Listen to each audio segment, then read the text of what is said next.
Newborn emergency first aid. It's every parent's worst nightmare to have to deal with these emergency situations.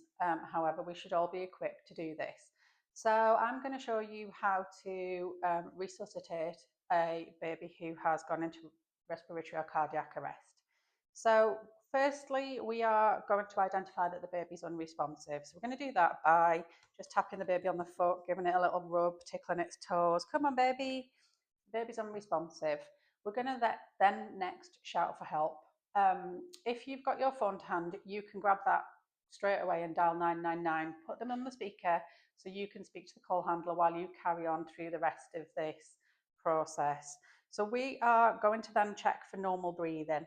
So we're going to do that by putting the baby's head in a neutral position, and that involves the nose being in line with the chest. Then we're going to check for normal breathing. So we're going to put our face beside the baby's mouth and nose so we can feel whether there's anything coming out, and we're going to be able to look to see whether the baby's chest is rising. And we're going to do that for around about 10 seconds. We don't waste time checking for a pulse because in the absence of normal breathing, we need to be moving on to the next steps.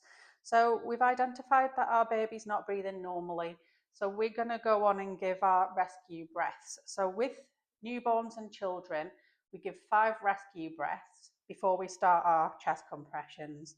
So we cover the baby's mouth and nose and we give 5 short rescue breaths.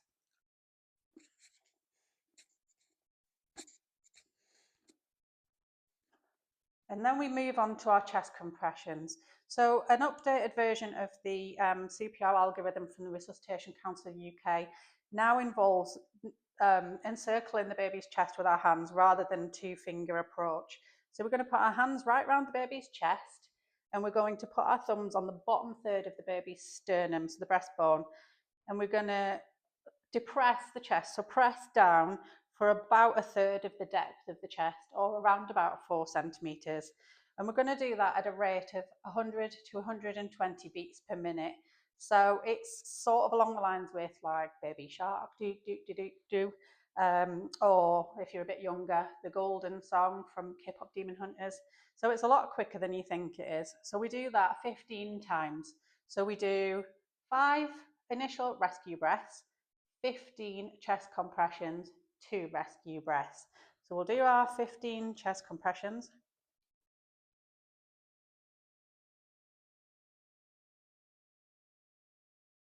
And then we go baby head in neutral again, and then back to our rescue breath. 2 this time, and then back to 15. And we do that until we see signs of life or until the ambulance has arrived. Now, if you weren't able to get help because your phone wasn't to hand and there was nobody around, you would do this for a whole minute before you ran off to get your phone. Otherwise, if you've already got help on the way, you just carry this on until either the paramedics arrive or signs of life are seen.